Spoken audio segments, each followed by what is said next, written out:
Great, thank you all for coming. I'm Clara Mamura. I'm the Outreach Librarian at the Alaska State Library. And we are so happy to have the First Folio here and also to have Rick with us. I do want to say, if you've been enjoying the First Folio and the related events, if you could please take a minute and grab one of these and take a survey for the Folger. It's part of our grant requirements that we get some feedback to them. We have these with the URL at the back table, and Freya will also be handing them out at the end of the lecture. So today we're joined by Dr. Rick Knecht. He is an archaeologist and has been working in Alaska for more than 30 years. He specializes in working with indigenous communities and was also the founding director of the Alutiiq Museum in Kodiak and the Museum of the Aleutians in Unalaska. He taught at the University of Fairbanks until 2009 when he moved to Scotland, and he's now senior lecturer at the University of Aberdeen. For the past 8 years, he's been heading the Nunalak project in partnership with the Yupik village of Quinhagak. Thank you, Rick, and we'll turn it over to you. Thank you, and thanks for having me. Greetings from Aberdeen, Scotland, where it is just turning dark right now on a rainy day. It's cold here already. And I think I'll try to fire up my PowerPoint here. Let's see if I remember how to do this. I'm going to go share screen and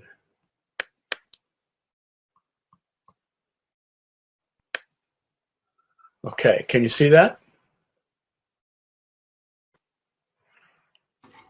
No, we can't see that just yet. No? Okay.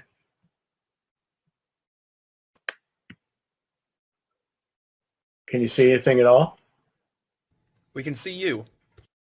Just me? Okay. Let's see. Oh, I see. All right, I've got a little, let's see, entire screen. All right, let's do that.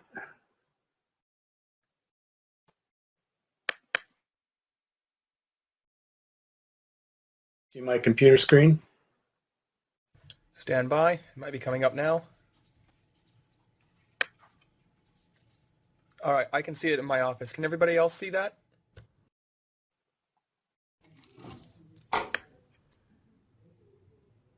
Yes, Anchorage can see it now. Okay. So we can see it in Juneau. Second. Okay. Is everybody okay? Can you see the first slide?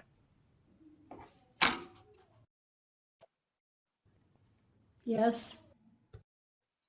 Okay. Okay, great. I'm going to proceed, and if for some reason I get ahead or something screws up or you don't see what I'm talking about, etc., just sing out. So thanks again for having me. I'd like to thank the Alaska State Library and all of you for coming. I don't know a huge amount about Shakespeare, although strange to say, through some weird coincidence, he's my 10th cousin. My 9th great-grandmother's brother was his grandfather, so he's some sort of distant relative. But I can tell you about what we know about Shakespeare's time here in Alaska. Can you see the map? Yes. Okay, great. I think it takes a few seconds so for the picture to come on. Okay, well, this is a map of the world during Shakespeare's time, done when he was just a boy. And as you can see, he grew up during an age of exploration. And there were a lot of boats coming in and out of the New World into London, where he moved as a young man, and he would have known about some of these discoveries, possibly even talked to people that had at least heard of some of this. There's only a couple references to the New World in his plays. But he would have seen in his lifetime the first signs of contact with the New World. The new invention of smoking, for example, began during Elizabethan times. Tobacco was very expensive, so they used these little tiny pipes, almost like marijuana pipes today, to smoke tobacco. And there were a few voyages. One of them during Shakespeare's time was Martin Frobisher, who was an Elizabethan adventurer, decided to try and find the Northwest Passage, and instead ran into Baffin Island up in the Canadian Arctic. And he tried to make the best of the bad situation, loaded up his boats with some ore that he decided had to have gold and silver in it, and went back to England and got a lot of investors, including Queen Elizabeth I, to invest in sending back his boats for 3 voyages, all in all, up to 15 vessels that loaded up with some of this ore. They met the Inuit people there, had a violent confrontation. Martin Frobisher actually got an arrow in the butt. Oops. And he took a couple hostages, even a couple Inuit captives from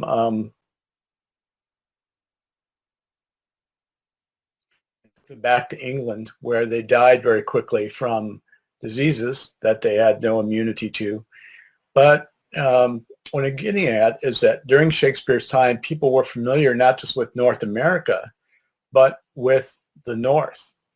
And these Inuit captives became quite famous throughout Europe, and Shakespeare would have very likely heard of them. As for the ore that Frobisher brought back, it was proven worthless pretty quickly, and they used it to build a wall you can still see standing today in Kent, England.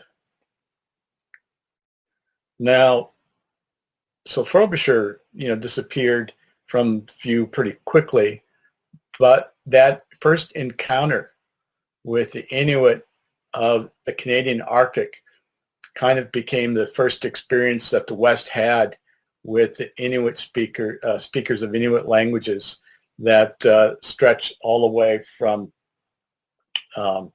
Canada all the way to Alaska. And as an Alaskan, you know that Alaskan natives never used igloos, but the stereotype persisted even to today, based on, it goes all the way back to this first experience. And the Inuit, or sometimes people in some places still prefer to be called Eskimo, but they all speak a very closely related language. They have a very closely related culture and prehistory.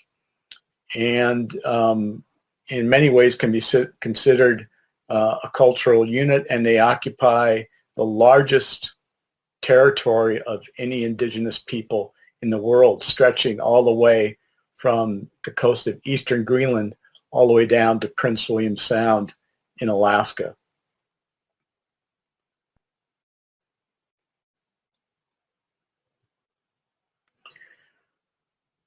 But in fact, rather than living in small groups out in the ice in igloos, most of the speakers of Inuit languages that ever lived were probably lived in Alaska. They lived in quite large-scale villages and in sod houses. And some of these village sites are massive. They'll stretch for more than a mile along a shoreline or a river sometimes. And when these sod houses collapse, they leave behind massive house pits that you can see from the air for miles, surrounded by rich vegetation from all the binned soils. And so this is actually the way most Inuit people lived, are in these larger villages, and that's because of all the food that was available on Alaska coastlines. This is the study area we're working in right now, is the Yupik culture area. And this is one of the highly populated areas of the Arctic. Even today, there are still at least 25,000 Yupik people there. 18,000 of them still speak their language in 68 villages. This is one of the few places in North America where there are a great number of speakers of native language and where native language is still in use. The other area is down in the southwest U.S. Where there's that many speakers. But the archaeology of this area is very poorly known. Although it's the size of Great Britain, the Yukon-Kuskokwim Delta is almost entirely unknown archaeologically. There have been very few archaeological digs until recently. And this whole area, the whole Arctic today, is being affected by climate change, especially global warming. And one of the effects of global warming is the melting of all these ice-bound permafrost soils throughout the Arctic. And this is a very serious problem because it releases greenhouse gases, and it also renders the shorelines very unstable. And all of these beautifully preserved fossils and archaeological artifacts like we'll see today that have been preserved up until now are thawing out. And they're literally rotting in the ground. And most of this stuff will rot away before we ever get a chance to see it. In some places, the Arctic coastlines have retreated more than a mile in recent years because most of the soil is, held together by ice. And when it melts, the remaining soils are very soft. And so as the sea level rises and the ice melts, you get the worst of both worlds. And throughout coastal Alaska, infrastructure is being threatened. People's houses are being lost overboard. In Quinhagak, they've lost the airstrip in recent years. But as an archaeologist, I can tell you that this archaeological record that's existed along these shorelines for thousands of years is also being lost. And so is the fossil record. All those frozen mammoths and so on that they're finding in Siberia are thawing out and rotting, and people are literally finding mammoth tusks just by the smell of the rotting flesh. But we're losing a tremendous portion of the archaeological record, and that's especially critical in here in the YK Delta, where it is so low-lying that there's, in a lot of places, there's almost more water than land. So a little bit of sea level rise makes a huge difference. At the same time, the sea level is going up, that ice in the soil is melting, and it subsidence, a lowering of all that ground cover. And so this is a map showing areas in the YK Delta that are particularly susceptible to sea level rise. And that area down there in the circle is Quinhagak, the village that we're working with. But a lot of villages, as you've probably read in the news, are making plans for evacuation at some time in the coming years because of ongoing sea level rise and erosion. In Alaska, but also in coastal communities around the world. This is the village of Quinhagak that we've been working with over the last few years. Quinhagak's got a population of around 750. Like most villages, they depend heavily on subsistence and commercial fishing. And the residents of Quinhagak in the last decade have been noticing more and more erosion. Those are big chunks of shoreline, big pieces of tundra on the beach there. And they started finding artifacts.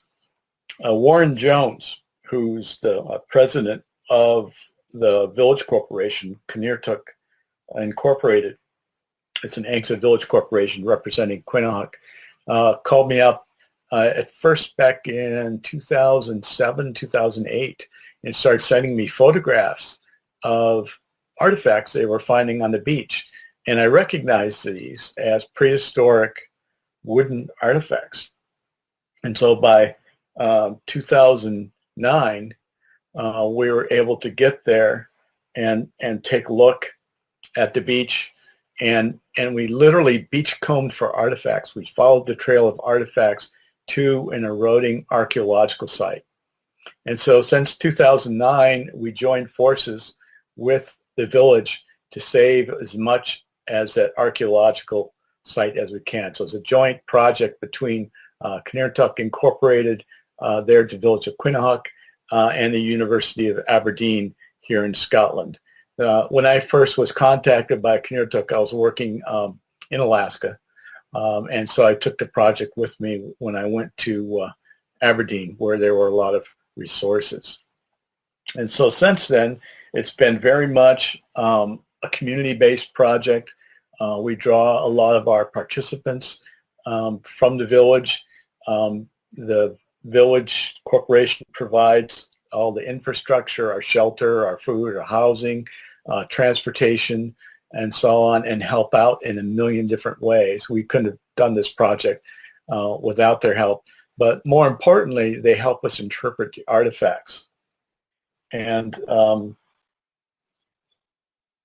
through this community-based project, we work closely with elders and tradition bearers in interpreting what we find, and we combine traditional and scientific ways of knowing the past.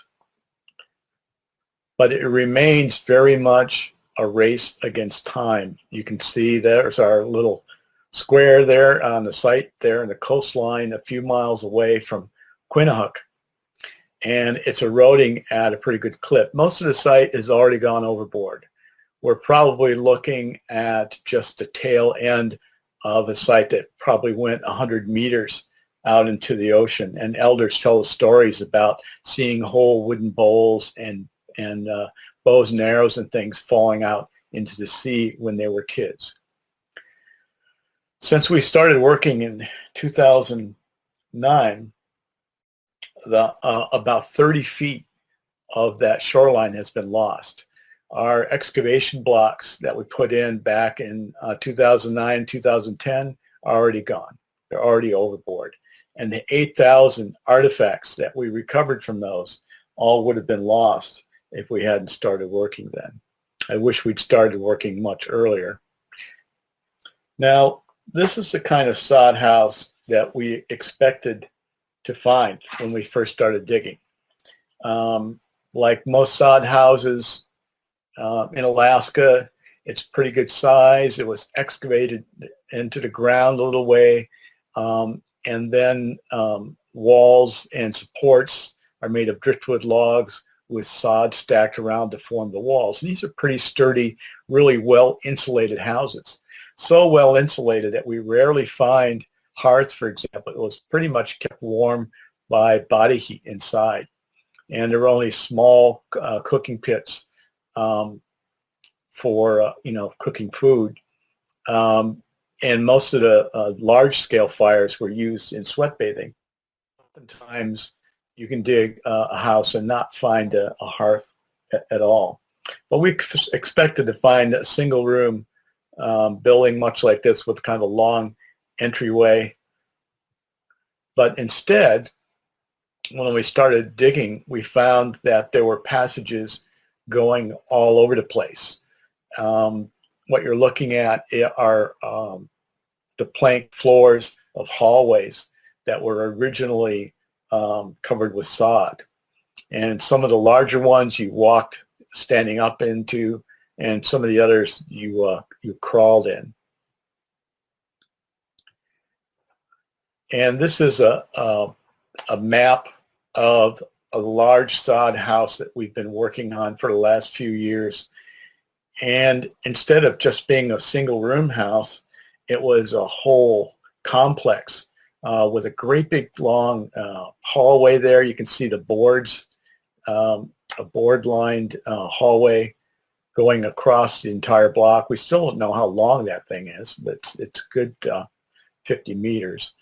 Still haven't found the end of it yet. And going off to the sides of it are side rooms. So what we had was a great big single house, almost like a motel with small rooms for individual families all attached together. In more modern times, Yupik people had separate housing with a big single structure for all the men to live in, and then smaller sod houses for the women and children of individual families. But in this case, they all packed in together. And we know from the oral histories of this time that this was a way of dealing with warfare, with bow and arrow warfare. There was a time called the Bow and Arrow Wars in Yupik country that is well known in the oral history. So people actually changed their architecture and lived in one great big house for protection, much like the European castles over here. And I'll tell you a little bit more about what happened to the house. But it was built around 1600 and destroyed about 1670. So all during Shakespeare's time.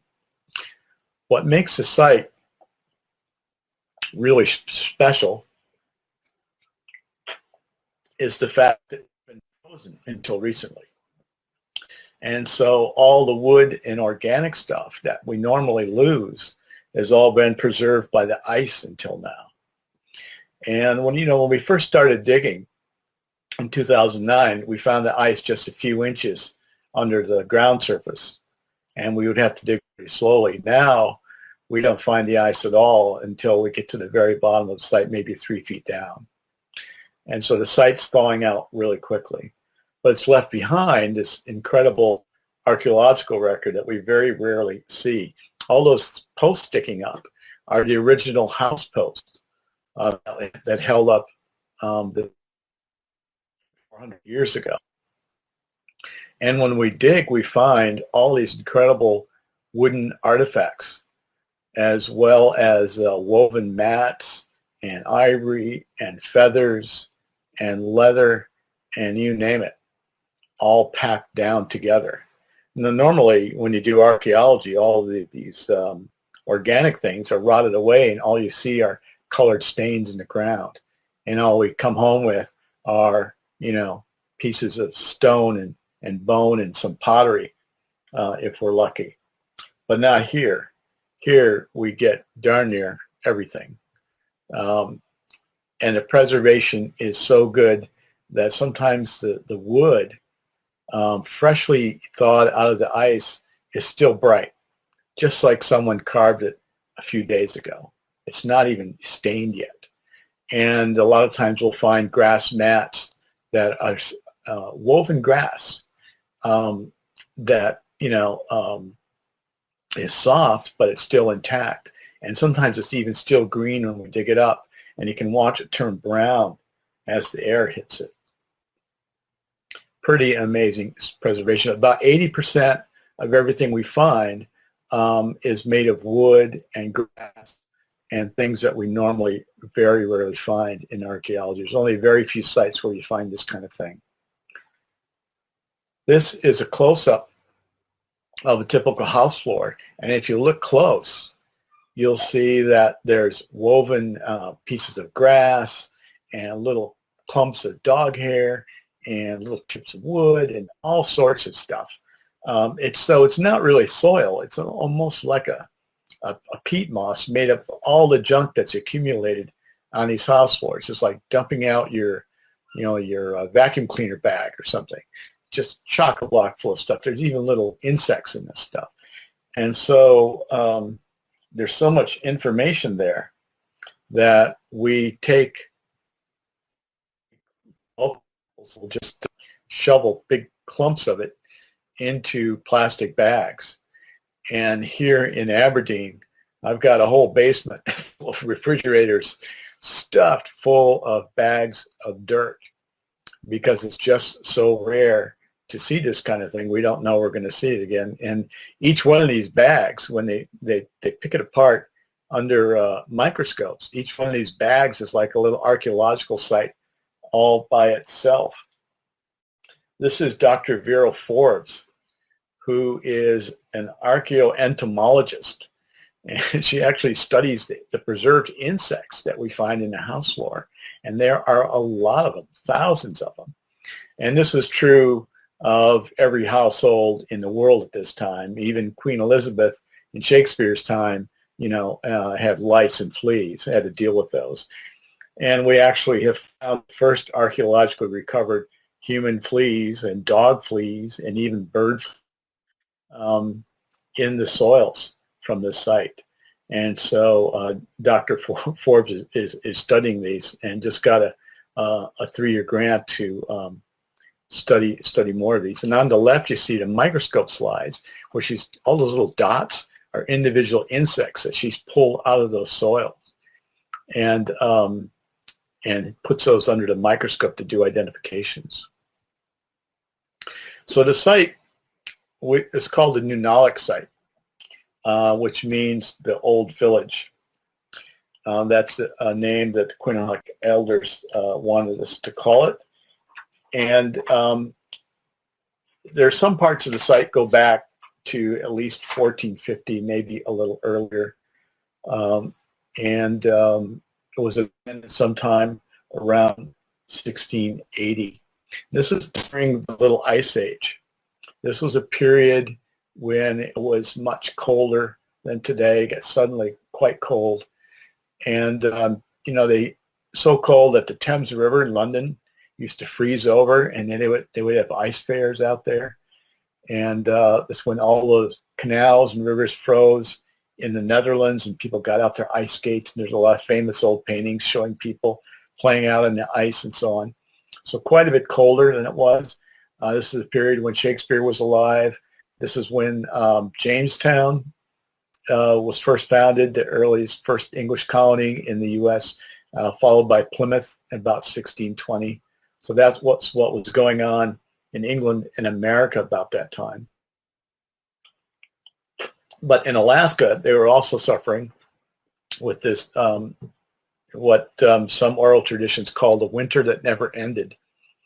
And one of our goals is to see what happens to that Bering Sea ecosystem when there's a big temperature change. Of course, now the temperatures are going way up, another massive temperature change, but at least we'll be able to see what sorts of plants and animals are most sensitive to temperature change and how people dealt with it in prehistoric times. This is a picture of our bone lab here in Aberdeen, and these are animal bones that are spread out. Of course, we save all of the animal bones we find to analyze them to find out what sorts of animals people were eating and how they were butchered and so on. But we know that the Yupik were very careful and respectful of animals and returned the bones of certain animals to the sea out of respect. And so we get sort of a biased view of the diet, although it's still useful. A more accurate way of looking at human diet is through stable isotope analysis. And this is something they've just figured out in the last few years. One of the things we find in the house floors there on site are human hair. And it's not from dead bodies, it's from haircuts and just scraps of hair left around from people trimming their hair. And there's quite a lot of them. We find hundreds of these samples. And they look kind of nasty. They look like something you clean out of your bathtub drain, but we keep them anyway. And Dr. Kate Britton is one of the investigators on this project, and she is our head science director, and she specializes in doing isotope analysis. And by looking at human hair, you can tell what people ate. Human hair grows about 1 centimeter a month, and when you get a long piece, you can cut it up and see how diets changed over the year. It's because actually, we expected to see very large shifts during the year, but they were pretty flat. And so people were, in other words, were very, very good at preserving food. And so their diet didn't need to vary a tremendous amount. It's almost like going to the grocery store. We also found a lot of individual variation, a lot of food preferences between people, just like you'd find today. What we found with the stable isotope analysis is that basically the people at the site ate sort of a triple, three-pronged diet of caribou, sea mammals, and fish, pretty evenly divided. And that's pretty much the case today as well. And the artifacts that we find, including the toggling and barbed harpoons, are a case in point in that they're made of antler from caribou hunting, but used in sea mammal hunting. There's two basic kinds of harpoons. One's a barbed harpoon that just sticks into the animal. The other is a toggling harpoon that actually penetrates below the skin and turns sideways. It toggles sideways. You still see these used when you bring in a big halibut, for example. This is John Hunter, who actually made his own harpoons out of metal that looked just like the old ones. And he went out and started using the old technique and brought in 4 seals last year using these old points. There's also a lot of fishing gear on the site. These are actually fish lures used in jigging, either through ice fishing, especially. So you jig this up and down, and a cod or some other fish follows it up, and then you hit them with a spear. There's also smaller lures, like on the left, that have little barbed hooks in them.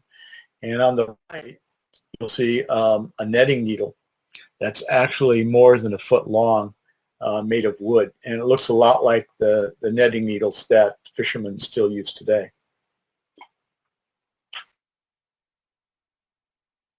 Although we refer oftentimes to the Yupik and other people as hunter-gatherers or marine foragers, the time they spent actually bringing in a fish or a seal isn't very long compared to the amount of time it takes to make all the gear that you need to do that.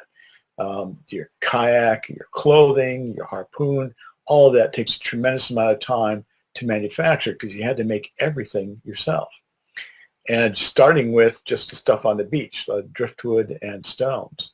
And so we find a tremendous amount of stone and bone tools and a lot of evidence of working really, rather than hunters and gatherers, really you could call them craftspeople, because so much time was needed to make and maintain everything they needed to stay alive. One of the things we find, of course, are adzes. These are half sort of like these totem poles, for example. And on the site, we just don't find the blades. We find the wooden handles that goes with them. The bone holders for the blades, and all this is tied together to absorb shock. And the adze blades themselves, you can see, are ground to a razor sharp edge. There's very little stone chipping here, except for making preforms, but a lot of grinding of very hard stones. So they'll take a rock and grind it and grind it and grind it into shape. And who knows how many hours it takes to do that. But just about everything they made of stone was ground like this. And sometimes you'll see a fist-sized cobble that's been ground in half just through a lot of patience and hard work. This is one of the, after, things were made out of, and everything's made of driftwood. They could be painted, for example. This is a little wooden box we found that was in 2 pieces originally tied together. And when we opened it up, the paintbrush was still inside. And you can see that bottom picture, that there's a wooden handle and the little clipping of animal fur was still tied to the brush handle. So one of these little miraculous artifact finds that you'd normally never get in an ordinary site. The other thing we find, which was a surprise, were drill bits, beautifully made drill bits out of jade. And jade, or Alaska jade, only comes from one place, and that's up on the place called Jade Mountain up on the Kobuk River. And that is 500 air miles as the crow flies from Quinhagak. That would be a lot more if you had to paddle the shoreline around the Seward Peninsula, at least 750, maybe more miles. So all this stuff came down by kayak and was traded all the way down south to at least Quinhagak, or the Juneau site. And these things are beautifully ground down to a point on four sides, and we find them in all different sizes. Sometimes quarter-inch, little tiny ones, as you see here, or great big ones. Oops. And this is some of the ivory pieces that we've found. A lot of work in ivory and antler and wood, a lot of really beautiful craftsmanship. That little tiny, there's a beluga on top there, and that's actually only about an inch long. And you can see the detail that they managed to put in with these stone tools. A lot of the those pieces of jade drills, and also very beautifully made polished burins, sort of like a little tool that looks like the end of a screwdriver, were used to make these things. And so the level of craftsmanship is very high. It was a way of showing respect to the animals, among other things, to make your pieces as perfect as you could. That little guy up in the left corner that looks like Shrek is actually a game piece made of ivory and less than a half-inch high. So craftspeople come out to the site from Quinhagak to the site to see what we're finding, and they come by every night when we bring the artifacts in from the field. And this is a carver named John Smith from Quinhagak. And on the inset there, that young man is John Smith, his grandson, who was working out at the site and found that little piece, that little round piece on the left.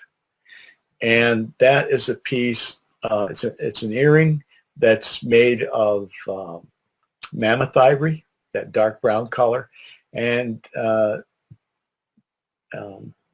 Mike Smith, his grandson, found that on his birthday. And so as a present for him, he came in and sketched this and went home and made one, a new one out of new ivory.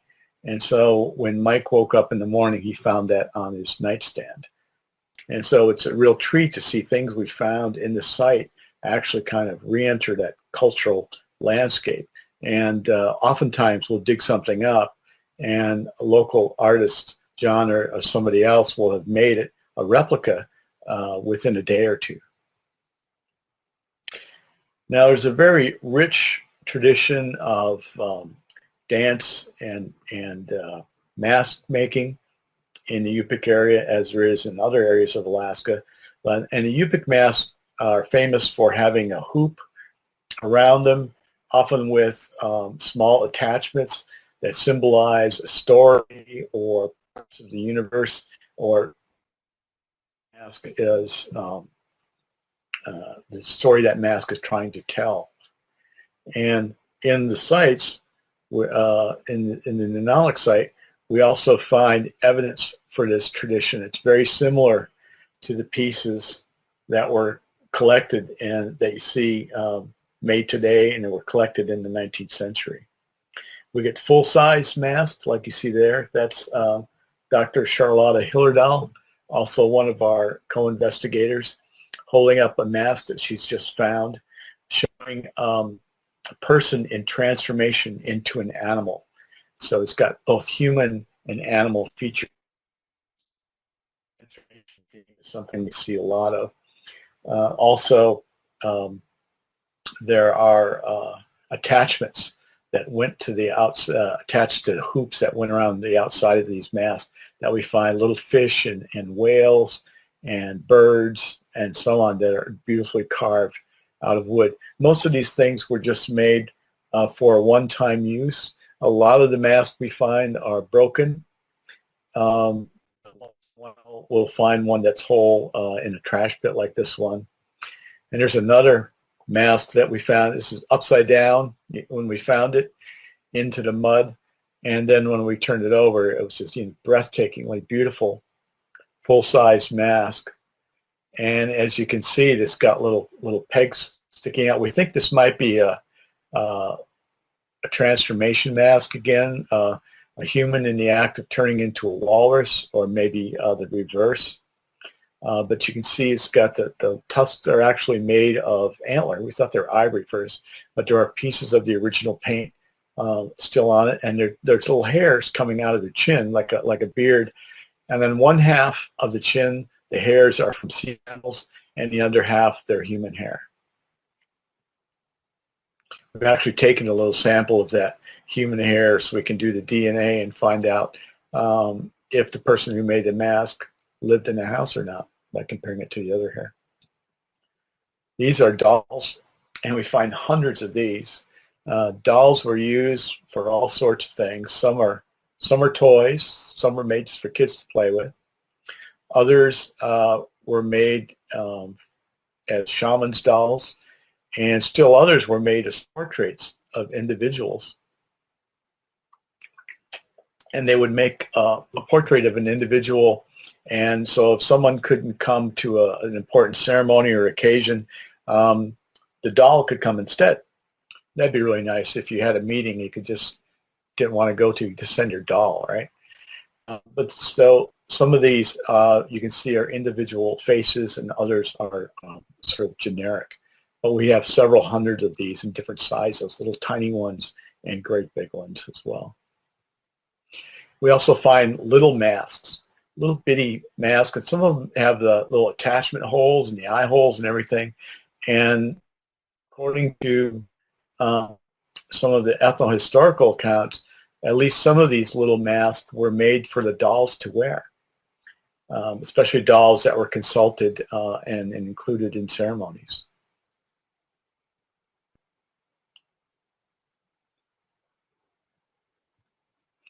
There's another kind of doll. This one you never see in museum collections. They all seem to be made of kayak ribs. And we also found these by the hundreds, very simply made, sometimes with a face on both sides.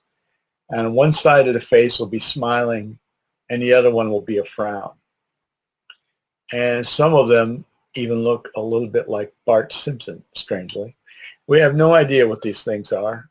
They may be used for games or toys, but they're quite different from the other dolls. We call them stick dolls for lack of a better name. This is an interesting piece. In real life, it's only about 1.5 inches long, made of ivory with little inset wooden ears. It's called a payarek. And there's a story in Yupik oral history and folklore, if you will, about a monster that used to live in shallow water, and very much like an alligator, long alligator-like, with a big snout, big teeth, and little wooden ears. Well, little peg ears like that. And that's not wooden ears, obviously, but that lived in shallow water and marshes and so on, and would eat large animals like caribou. It would eat fish. This one's carved with a couple little fish in its mouth, and was even big enough to push up and eat hunters would attack kayaks.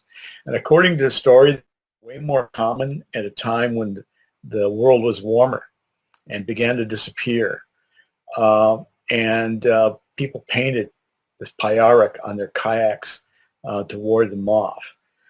And so this story sounded so much like an alligator that people assumed, even though it was collected in the 1870s by an anthropologist named Nelson from the Smithsonian, people assumed that somehow this had gotten big listeners, maybe missionaries, because there's no way they could have seen an alligator.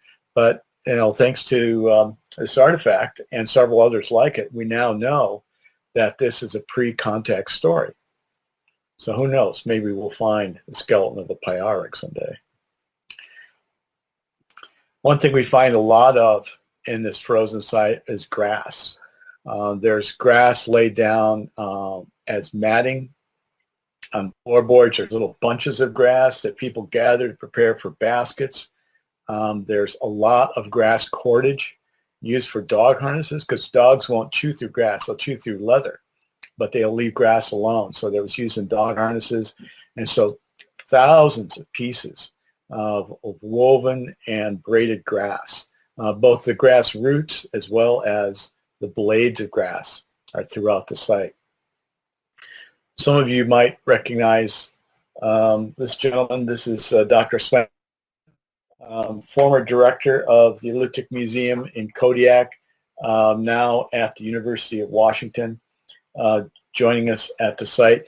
And he's holding up a piece of basket. As you can see, what we have to do is get these great big pancake flippers and big spatulas and put these onto special plastic board to preserve them, because we run into a lot of fragments of grass and mat. And these are artifacts. Grass artifacts are almost entirely unknown anywhere else. Very few found in mummy caves and so on, some dry places, but very little in the Arctic. Spruce root baskets are found oftentimes, but very rarely grass. This is a pack basket on the left.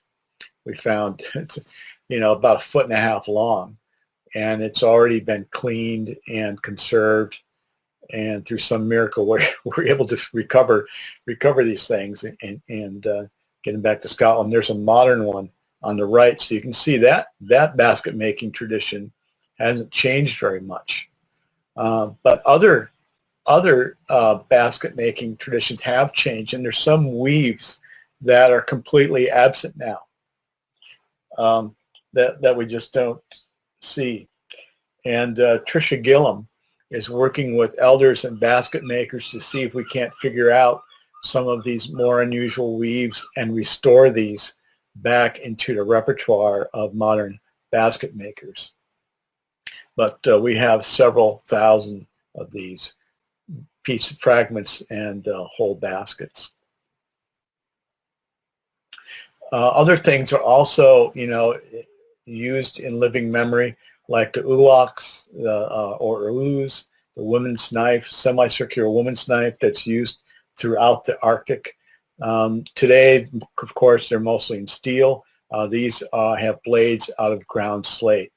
So, people recognize these. And of course, we find them oftentimes with the handles still attached. The one in the lower right is shaped like a seal.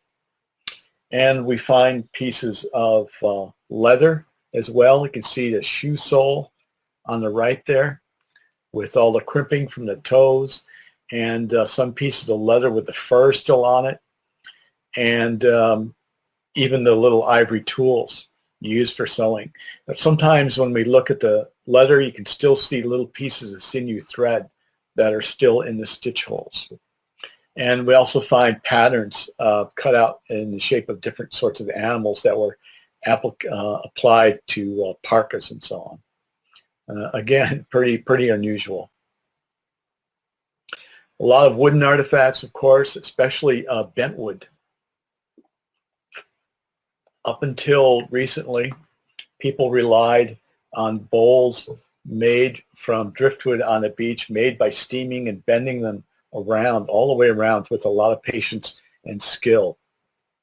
And so you'd get a great big flat piece of board and carve it just right and bend it and then join it with either pegs or stitching around the base. Beautifully made things in all different shapes. There's a dipper up there on the top that we found. It's about 3 feet long. That was just a single board and then wrapped around that little round bottom piece. So it's just 2 pieces of wood there joined together to make that long-handled dipper. And a lot of spoons and so on. A lot of these vessels still intact. We also find pottery. A lot of people don't realize that the Inuit made pottery out of clay, and we analyze that clay to find out where it comes from, to look at how it was traded back and forth. And there's a lot of different patterns, of course, on the pots. A lot of the pots we're finding are actually pretty small, almost like little mugs, which makes almost like coffee mug type of thing, which we've never seen very before. We also find a lot of women's jewelry. There are amber beads. Amber, found throughout Alaska. It floats sometimes, so it can be found on the beach. Still a very rare and valuable commodity. You can see the little tiny drill holes, and there's you can see the amber beads. How those together is gone, but we can still see how they were arranged. And then we find dozens of beautifully made ivory earrings. You see those down on the left there. And with what we call a circle and dot motif. It's actually a lot more than that. This represents graphically the kind of layered universe that was in the Yupik worldview, as well as the kind of cycles that people operated with. And it was also called the eye of awareness, the idea that you were aware of this multi-layered universe around you, all symbolized by these circles and dots that you find on jewelry and other items. Beautifully made little pieces of ivory. There's a little ivory bead up on the upper right there. It looks like an apple. It's got little insets in it, and some of these had these tiny little holes in, and I have no idea how they managed to make these. Remember, these are all made by hand without any metal tools, no reading glasses, no bright lights, no Dremels, just with a lot of patience and time. You find these by the hundreds as well. These are librettes or lip plugs. Actually, today they call them piercings. You see some people, kids today, wearing these things, but these get pretty big. These will go up to like the size of a hen's egg, and they actually fit through a hole in your face. And that object there with the red box around it is the blade they use to make the hole in your face to install these. And you start with a little one, like on the upper right there, a little tiny one as a kid, and as you got older, it stretched and you got bigger ones. And it was part of showing status and your role in the community, and it looks like just about everybody wore them. And you can see what the librettes look on the dolls, as well as in some historic photographs. They got a lot smaller in historic times. But you can see by the doll on the left that sometimes big ones would cover a great big chunk of your face below your mouth. This is a story knife. Even sometimes fathers would carve these for their daughters, and they're used for scratching symbols into the mud that tells a story.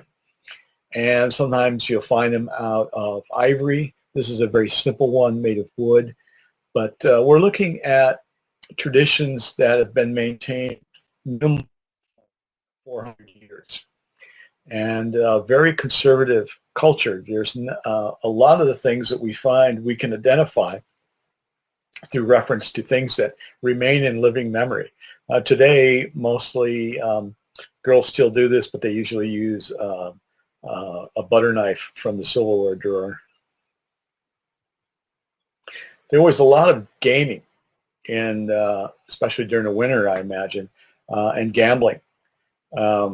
And of course, today you still see, people really like the rippies and so on. But in prehistoric times, there's a lot of games with darts and spinning tops and little gaming pieces. So tremendous amount of these things. They're very, very common, a very common find. And they look a lot like the ones collected in historic times. So again, used for centuries.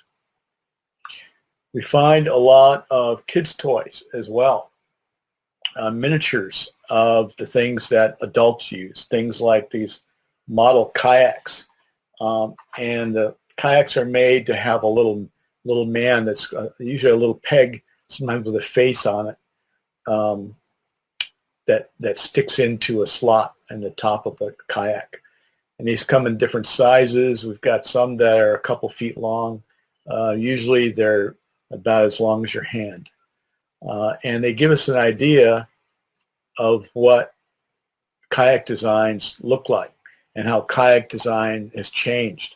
You'll notice that none of them have the bow that we normally associate with Yupik kayaks with that hole in it. They look much more like boats from the eastern Arctic. We did find a bow piece down in the lower right that looks a lot like ones from Supiak country down in the North Pacific. So a lot of interesting work to be done with these. And of course, we also find parts to full-size kayaks, all the frame parts. And that way, you know, most archaeologists deal with cultures that are long gone, but this one's still alive and literally right in our backyard while we're digging. So we can identify these pieces, and as well as the names that they have and how they were used. We also find sled parts and things like sled shoes. These are pieced down. They're made of sea mammal bone, and you can still see the scratches left on it by being out on the ice. And tremendous evidence for dogs. A lot of evidence for dogs inside the house. It looks like they had a lot of dogs, at least the young ones, inside the house. And you know what dogs do? They chew stuff. And a lot of times we'll find objects like librettes and spoons with little chew marks where the puppies and so on have been chewing up the artifacts. And we find a lot of shed dog fur as well. And the most common bone we find at the site are dog bones. We find more dog bones than anything else. And about a fifth of those show signs that they were eaten. So people are at least occasionally eating their dogs. We have one of the largest collections of dog remains in the whole North, and we're studying right now the dog DNA and even the isotopes. And we can tell you the short answer is that dogs ate a lot of fish. I guess we knew that already. And he had occasional big meals of sea mammals, probably when, you know, somebody got a beluga or something like that. So the house was roughly 1670 or so. And about 1670, it was attacked and burned. And we found the roof sods absolutely filled with end blades from arrows. We found hundreds and hundreds of these things, and almost all the arrows we found at the site, these slate end blades, razor sharp things that went on the end of bone arrow points, were in these roof sods, and sometimes we found them actually stuck into the house posts, and you know, just like a drive-by shooting or something, riddled.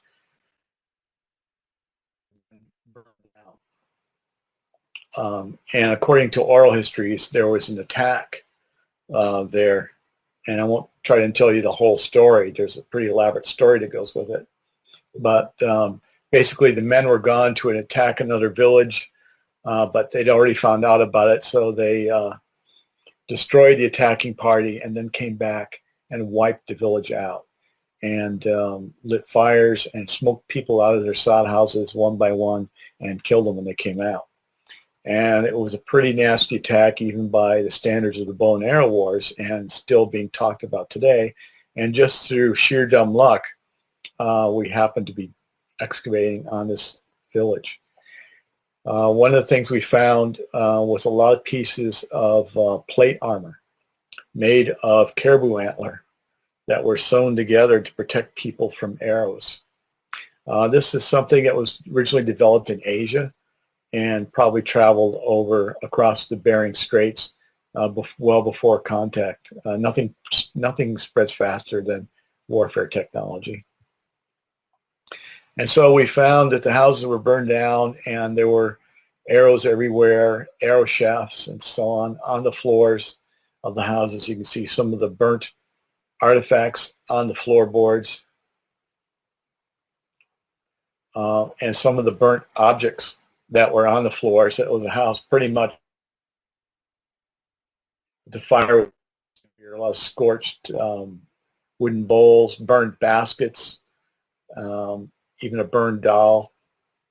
And under the, see the little arrow next to the burned vessel on the floor there. It's a burned Benwood vessel. And we took the picture and then removed it.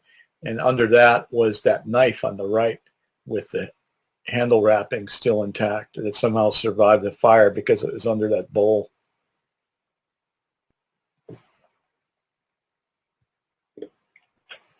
We found this cache of 37 arrow points that were all in a wooden box. This is a time when people were prepared for warfare, and half of these are unfinished. So it was someone in the process of making points. They were used for caribou hunting as well, but they don't call it the bow and arrow wars for nothing. There's another burnt floor, and you can see a lot of pottery there, as well as the burnt logs that had collapsed when the structure fell down. And under that log, you see a log down there on the right side. We lifted up that log, and under that was a dog, one of several dogs that died inside of the house. And a log had fallen down. He's possibly tied up, don't know. But you can see the whole outline of the dog there, even his little tail on the right, with a dog with light brown hair and a little curled up tail, like dogs with Asian backgrounds have.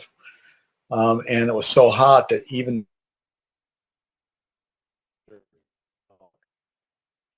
there were also human remains there, but not inside the house. All in all, there were about 20 individuals. And just like the story said, they were all women and kids down to the age of 3, except for one male under 45. 8 of them had been beheaded, and their heads were strung together with grass rope. So pretty grisly. All those human remains were returned to the village for reburial, but they're an important part of the story, and they match the oral history exactly. So this is a time of very violent warfare, and we think it might be related to the Little Ice Age and to stresses in food supplies and maybe changes in hunting territory. Basically, people fighting to survive on a very crowded landscape. So according to this story, at the time, the village was called Agalik, and the people fled south. There were survivors that fled south to become the Aglamut that were still living there around the Knecht River during Russian times.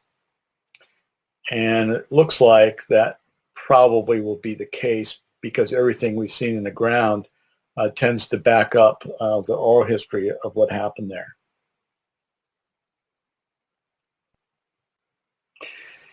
Now, throughout this process, we've been working very closely with the people in Quinhagak to interpret these artifacts because they know this stuff better than anyone. There's a whole pool of knowledge that they have access to, and then there are things that we have access to. And by combining the scientific and traditional ways of knowing, we really get at something approaching the truth. And these collections are also extremely important. This is their heritage. And so much has changed in recent years. There's culture, although, the culture remains strong, but the objects they've used have, in Yupik country have changed a great deal. And so this gives people a tangible connection to their past. So these collections mean a tremendous amount, not just scientifically, but to the people in Quinhagak. So we need to balance that out, and we have so far. But the fact is that these pieces are really sensitive. They need special treatment because if we just take these wooden artifacts and expose them to the air, they'll fall apart, sometimes in a matter of minutes. And so we need to keep them moist, keep them cool, and then we have a long process of chemical treatment. So we've had to ship all this stuff back to Scotland all this time. And it's a huge collection. There are nearly 50,000 pieces. We have 47,000 pieces cataloged so far, and we still haven't finished the site yet. And these things are made of bone and ivory, and it's just a gorgeous collection. So what's happened with this stuff is that, when it comes out of the ground, we wrap it in the plastic, and it goes into containers, and we have to haul everything Quinhagak and in four-wheelers. We put it in these great big coolers, and there it is being shipped, air freighted, all the way back to Scotland, which has cost a fortune, but it's the only way we knew how to do it. Luckily, we got a big grant for about a little over $2 million US from the UK, from the Arts and Humanities Research Council here in Britain.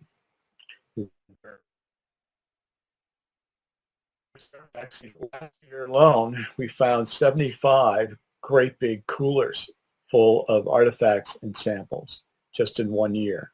That's how productive the site is. But it also gives you an idea how much is being lost. We are the only recovery project for hundreds of miles, nearly thousands of miles along the coastline, and those sites are caving in all the time. This is just one site among thousands that we're able to rescue. They're also working on a site up in Barrow that's falling into the water. But everything in between, boy, it's tough. Anyway, the artifacts go back to the lab. We have to soak these in polyethylene glycol, which is kind of a waxy chemical that replaces the water in the wood. So once it dries, the wax holds it together. And so we need to do this for each of the thousands of artifacts, and then they all need to be cataloged and so on. And it's a huge job that we work very hard on. So for every hour we spend digging, we spend 5 or 6 in the lab working on these things. And all those baskets need to be cleaned and conserved and so on. And that's a very laborious thing. And this is Julie McLean, who's our conservator, working on one of these pieces. And the fridges in back are all stuffed.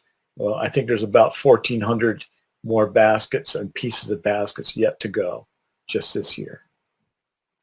So one of our goals has been to build local capacity in Quinhagak and in the region so people can help us save the sites, and so we can help each other save the sites. And that's worked out very well. We hope to take what we've done in Quinhagak to a more regional level and help sites are being lost in front of their eyes. So the plan is right now, by the end of 2017, about a year and a half from now, to return the entire collection to Quinhagak. And they have a building that it's a former preschool building that they've already moved on site, and is being converted into a culture center right now. And so we'll be able to move the artifacts there and use that as a research station. We'll have someone there to work with people in conserving the artifacts, so the artifacts don't have to come all the way back to Scotland anymore. We can process them right there in the village. And so people can have access to their heritage, and we can work together to save the threatened heritage from Alaska, which is very much under threat from climate change and global warming. So for more information on this, there's probably in your library right now a couple books by Anne Reardon and Alice Reardon. One of them has just come out called The Time of Warring, The History of Bow and Arrow Warfare in Southwest Alaska. And in there you'll find photographs of what I've just talked about, as well as stories from elsewhere in Yupik country about the bow and arrow wars. And then So Our Voices Will Live, which is a collection of oral histories, which has been gathered in the years since the project started.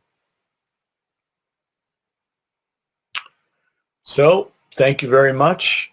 and I'm happy to answer questions. Thank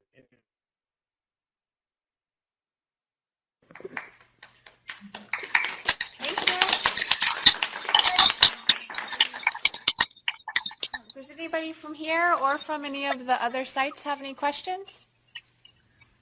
This is Sue in Fairbanks at the Public Library, and I wonder if the village of Quinhagak is in danger of itself being flooded. It was hard to tell from the aerial photos if there was any elevation there, whether it was also endangered. Well, their big problem right now is that the mouth of the Knecht River is filled in, and it's really getting harder and harder to get a fuel barge in there. Where they missed a fuel shipment and actually had to ship in heating fuel and gasoline by airplane. They've lost their airstrip to the movement of the river, but the river now backs up, and so there's more and more damage from flooding. The village is probably okay for another decade or so, better than some. Scary thing too is that the sewage lagoon is only about 15 meters away from the shoreline's edge now, and when that goes, that's going to be a mess. So it's not great, but they're in better shape than a lot of places. Thank you. Mm-hmm. Anybody else?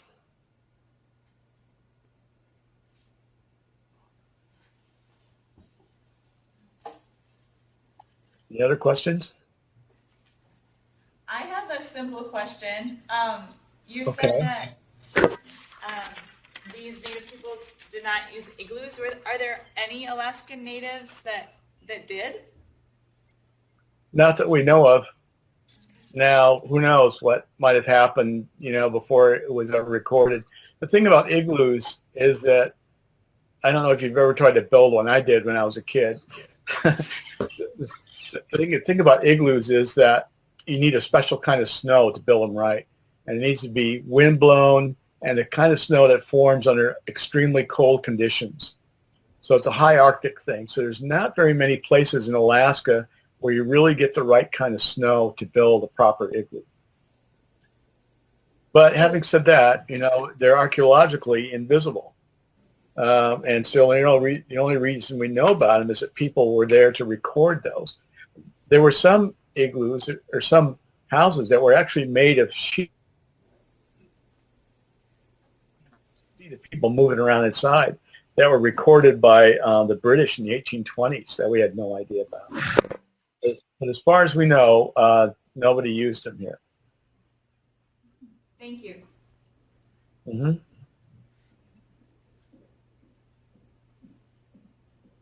Any other questions? Any other questions at all? Okay, well, thanks for coming.